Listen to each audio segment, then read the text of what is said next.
Welcome to the daily report of what you don't know can hurt you. Sometimes it's economic, sometimes it's your health, and sometimes it's a matter of life and death.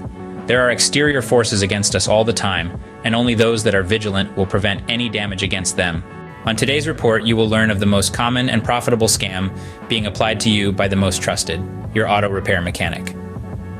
So you've been going to the same shop for years, and when you hear about a scam about other mechanics, your first words are, "Let me give you my mechanic's phone number. We've had him for years and he's wonderful."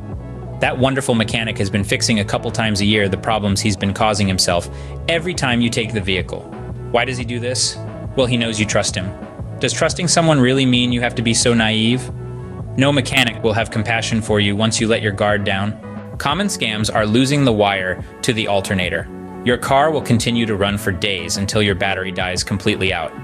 The power is used only to start the car. Once started, the alternator will take over. This allows the battery to last for a long time, but he knows you are coming back. You will be paying for diagnostic, labor, and an alternator you do not need. The other is draining some of the transmission oil. By draining the transmission oil, your transmission clutches will start to slip in a few months, taking too long to shift or doing a kick sound during shifting. This is a problem that can be solved by just adding transmission oil. Once you go back, you will have the shock of your life. You need to rebuild your transmission, but don't worry, this mechanic loves you.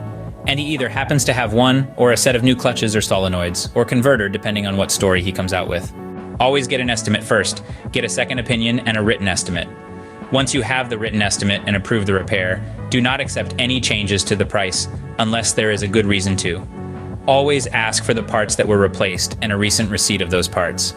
This is all for today.